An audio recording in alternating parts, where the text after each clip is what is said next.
হৃদয়ত আছা তুমি, তোমাক নপাবে স্বামী। ভক্তি চাৰি বিষয় লোভত, কণ্ঠতে আছয় মণি।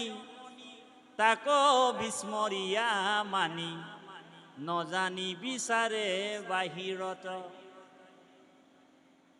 যিজন তোমাৰ ভকত নহয়, সেইজনে তোমাক হৃদয়ত কেতিয়াও লগ নাপায়। বুজি পাইছেনে? যিজন তোমাৰ ভকত নহয় প্ৰভু, সেইজন তোমাক হৃদয়ত কেতিয়াও দৰ্শন নাপায়। সেইকাৰণে আপুনি মই ভকত হ'ব লাগিব। ভকত হ'লেহে আমি দেখা পাম ভগৱান। আৰু ভকতেহে ভগৱন্তৰ এড্ৰেছটো ভালকৈ দিব পাৰিব। কোনোবা এজন মানুহে ভগৱানক যদি দেখা নাই, তেওঁক যদি আহি কিনি আপুনি ভগৱন্তৰ কথা সোধে যে বাপ বোলে ঈশ্বৰ ক'ত থাকে মোক অকণমান জনাওকচোন, তেওঁ ঈশ্বৰক নিজেই দেখা নাই, ঈশ্বৰৰ বিষয়ে তেওঁ নিজেই নাজানে, আপোনাক কি জনাব? এড্ৰেছটো ক'ব পাৰিবনে বাৰু? সেইকাৰণে জনাজনৰ ওচৰতে আপুনি যাব লাগিব, ভকতৰ ওচৰত, যে আপুনি কেনেকৈ ঈশ্বৰক দেখাব, মানে আপুনি পালে আপুনি কেনেকৈ ঈশ্বৰক ভক্তি কৰে আমাক অকণমান জনাওক।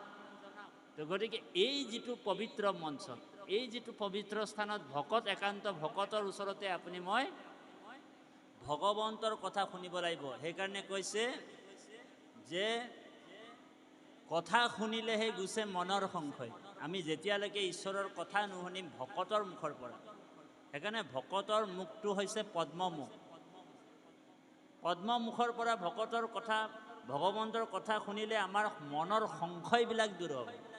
যে আমাৰ হৃদয়ত যে পৰমাত্মা আছে, সেই কথাটো হিৰণ্যকশিপুৰে নজানে, কাৰণ তেওঁ ভকতক বেয়াই পায়, ভকতক দ্ৰোহ আচৰণ কৰে, নিজকে ঈশ্বৰ বুলি ভাবি লৈছে, হয়নে বাৰু? ভক্ত প্ৰহ্লাদে নিজৰ পিতৃক জ্ঞান দিছে। সেইকাৰণে কৃপালু বাপাই সমস্ত পিতৃ যদি ঈশ্বৰৰ বিমুখ হয়, পিতৃ যদি কেনেবাকৈ ঈশ্বৰৰ যদি কথা ক'লে পিতৃয়ে কেনেবাকৈ যদি নামানে, সেই পিতৃক ত্যাগ কৰিলেও অপৰাধ নহয় বুলি কৈছে। হৰি।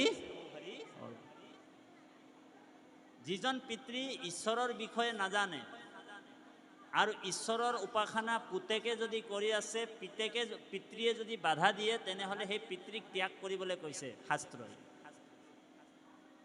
সেইকাৰণে ৰাৱণে নিজৰ ভাতৃ ত্যাগ কৰিলে ৰামৰ কাৰণে, হয়নে? আৰু বলিয়ে নিজৰ গুৰু ত্যাগ কৰিছে কিহৰ কাৰণে? ভগৱানৰ কাৰণে, ঈশ্বৰৰ কাৰণে। ঠিক আপুনি মই যদি ঈশ্বৰৰ ভকত হৈছোঁ,